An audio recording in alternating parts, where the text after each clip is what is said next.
Well, hello there. Here we are again.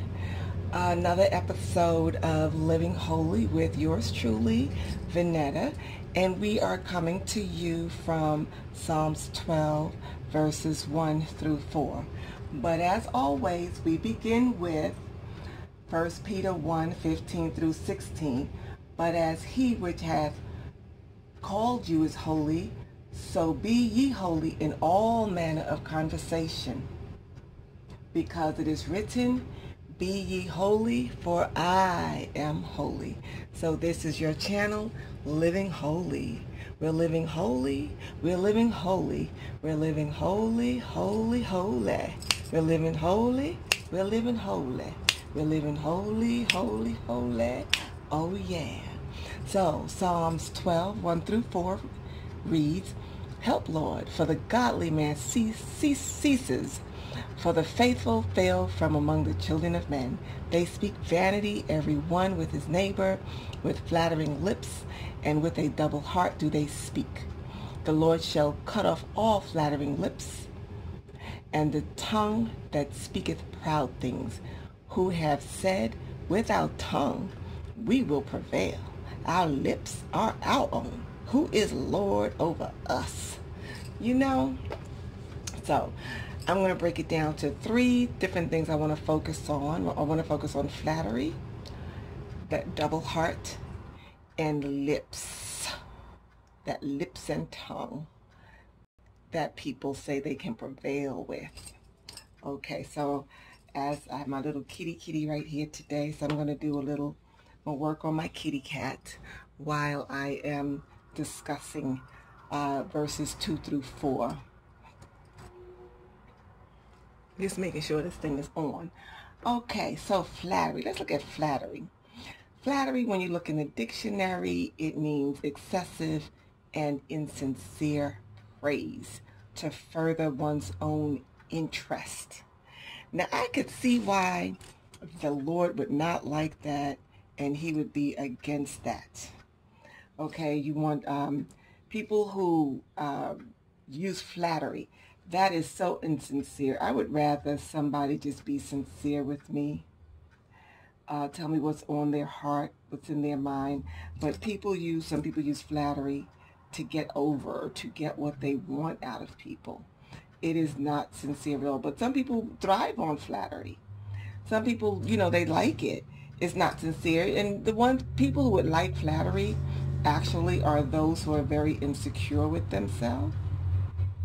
So they need that false sense of praise. They need that falseness. It's so not sincere. I don't want anybody to praise me and they don't mean it, but they're only doing it because they're trying to get something out of me. And that is not good at all. God does not like that. God wants you to be sincere all the way around. Not praise people just because of something you want. So flattery, what does flattery look like? It's very dishonest. But it can be very effective. That's why people use it. Okay? Flattery can be very effective. That's why people use flattery to get over. And some people buy into it because it makes them feel good. It makes them feel good. So they don't mind. They know, okay, well, I know my dress is awful. I know I have an awful character. I know I have an awful personality. But somebody's there telling you how good you are and how good you make them feel when they know that is so not the case. But they use it because they know you want to hear it, because, you may have low self-esteem. So it works it works for some people. I would rather people just tell me the truth. Do you like me? You like me? You like me not? Or whatever. But don't flatter me just because you want to get something out of me. If I have an awful personality, tell me I have an awful personality. Or don't deal with me. Oops.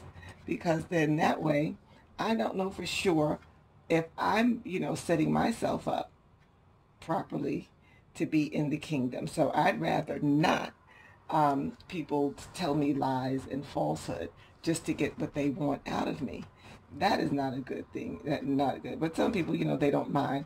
They thrive on that falseness. They thrive on fake compliments because it feeds their ego, and they want to hear that. They know they're not a good person. Most people know when they're not a good person. You have to be very unaware of yourself in order to know that you're not really a good person, and you're thriving on flattery, stuff that's not sincere, that's not really you. Somebody says, oh, you're the good person, you're a sweet person, you're so nice, you're so kind, but you know you're a jerk. And you like it, you want to hear it because it makes you feel good, and you give people what they want. They're telling you that lie, but because it's making you feel good, then they get what they want out of you. And they know that they don't really feel that way. But it is an effective tool if that's what you want to use. But God does not like flattery. And he warns us against using flattery because it's dishonest. And it's not out of love. Most people don't flatter you out of love. And it goes against the commandments, the 10, okay? And why does it go against the 10? Because the greatest commandment is to love one another. And if you love somebody, you want to see them do well. You're not going to take advantage of them. You're not going to flatter them and tell them. Basically, what we're doing is trying to prepare ourselves and each other for the kingdom. Okay, well, we really can't prepare somebody else, but you can destroy. You know, you want to build each other up. That's the basic thing. You want to build somebody up, not tear them down. And when you're flattering somebody who has an objectionable character and personality, and you're giving them false praise, you're not really loving on them. You're actually hating on them. And flattery is, like I said, false praise. So you're not really praising somebody because they deserve it. You're just praising them to get what you want. And that is not good at all. Yes, false praise. That is not good at all. Okay, you really don't want to do that. You don't want anybody to do that to you either. So it's not good to do to other people. So we really want to be careful. And God wants us just to be sincere with each other. Really wants us to be sincere with each other and don't dwell in falsehood. That is not nice at all. Don't dwell in falsehood. And the other one we want to look at is having a double heart. Now, what is having a double heart? That is, oh my gosh, having a double heart is dealing very, very treacherously. It is more deceitful, much more deceitful than flattery. Because with a double heart, you are actually having two hearts. So with one mind, you can't really stand the person. Oh my gosh, I can't stand this person. They're just very awful. But you're trying to be their friend, and you're acting as if you're their friend so that you can get something out of them. And that is the worst thing that you can do to somebody in God's eyes.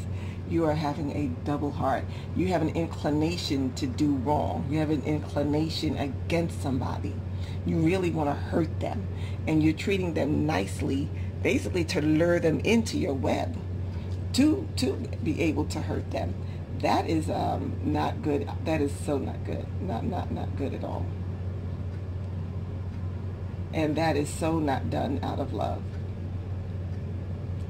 That is done out of hate and despite, because you want to despitefully use somebody because you don't really like them at all, and you don't have any good in your heart towards them.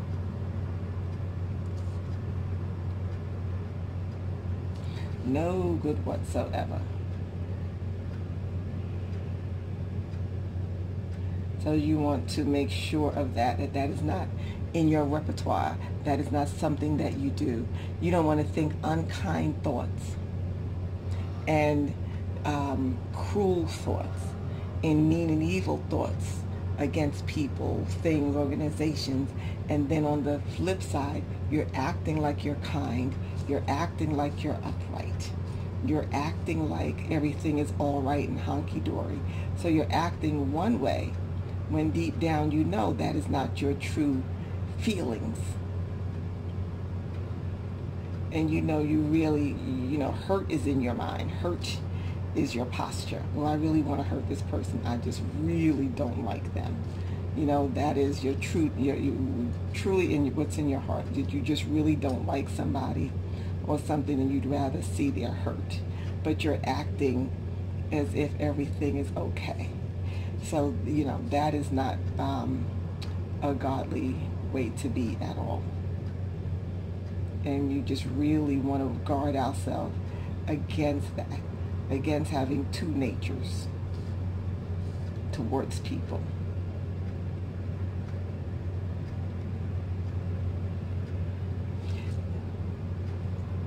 Is basically being a hypocrite.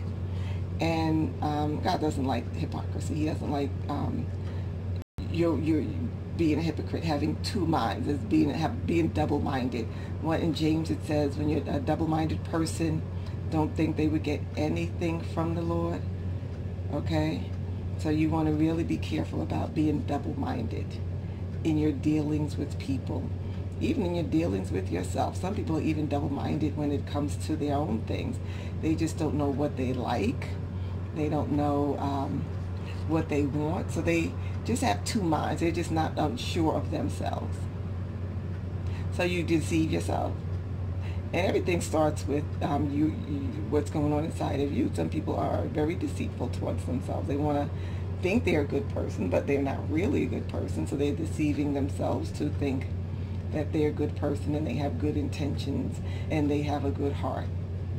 And I do hear some people say, oh, I have a good heart, or so-and-so has a good heart, and so-and-so is sleeping with somebody's husband. That's not a good heart.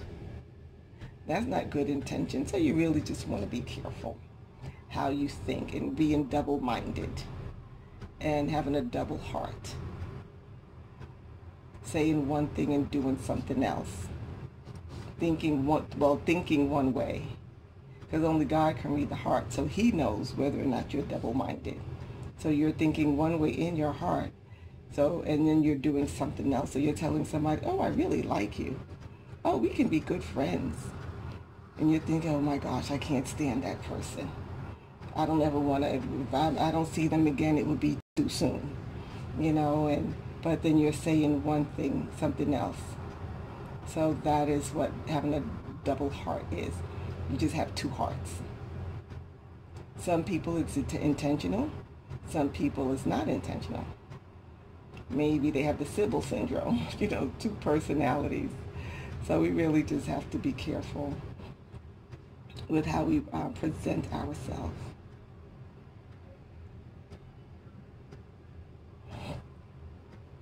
My little kitty right here. Okay. Let me give him some bangs. Trying to give him some stripes. Okay. Okay, now let's look at our lips that people feel is their own. My lips and my tongue are my own and I will prevail. Some people have that I can say what I want to say kind of personality. I could say what I want to say and nobody can stop me. That's my mouth. Or I have a sharp tongue. Some people pride themselves on their tongue, on having a very sharp tongue. And they know, they have the gift of gab. They can talk their way in and out of situations. Nobody can stop them. They know what they're saying. People, they can out-talk people. Some people pride themselves on that. It's my mouth. It's my mouth. I could say what I want to say. I can do what I want to do and nobody can stop me. So God does not like that either. You have to be accountable. They don't feel they're not accountable to anybody. Oh, nobody can stop me. It's my mouth. I can say what I want to say. And I can do what I want to do. That is not a good way. God does not like that either. So we really, really have to be careful with that attitude as well. Thinking that you can say and do what you want to do because it's your mouth. Because it is your mouth. So you can say whatever you want to say. You can do whatever you want to do to anybody. And who's going to stop you? Who is going to stop you? It is your mouth. And God is like, no. So you really want to know that you're accountable to somebody for something. You know, you have to be. Nobody stands out there on their own. Only the wicked. The wicked feel, you know, well, the government, right, with the situation we have now, we have the wicked. So they're emboldened by a man who feels he can say and do anything, and he's not accountable to no one for what he says and does. That's what that looks like. No accountability to no one for anything. You say and do what's on your mind, and nobody can stop you. That is not a good way to be. That is not godly. That is not being faithful. That is actually being wicked. When you have no accountability to nobody for what comes out of your mouth, you can say whatever you want to say to bring people down. That is so not of God. He is not in that thing at all. And so we really, really, really want to be careful of feeling that way, that we have our mouth is our own. We have to be accountable to somebody for something, and we really do have to be accountable to God, to our fellow man.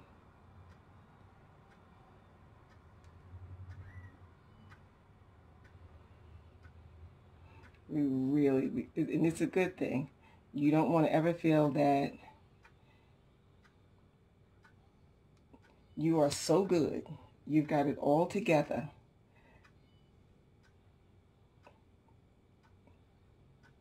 that you are not accountable to anybody for anything. That is not of God. Know that you want to have some type of accountability. You want to be accountable to somebody. You don't want to be in a position where you can accuse people. If you can accuse people and get away with it, that's a problem. If you feel you can accuse people, say anything you want to say to bring people down, that is a problem.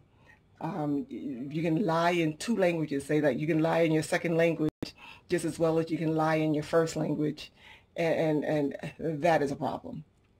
So basically, you want to just be careful of using flattery, having a double heart, and using your mouth just to say and do anything, and there's no accountability.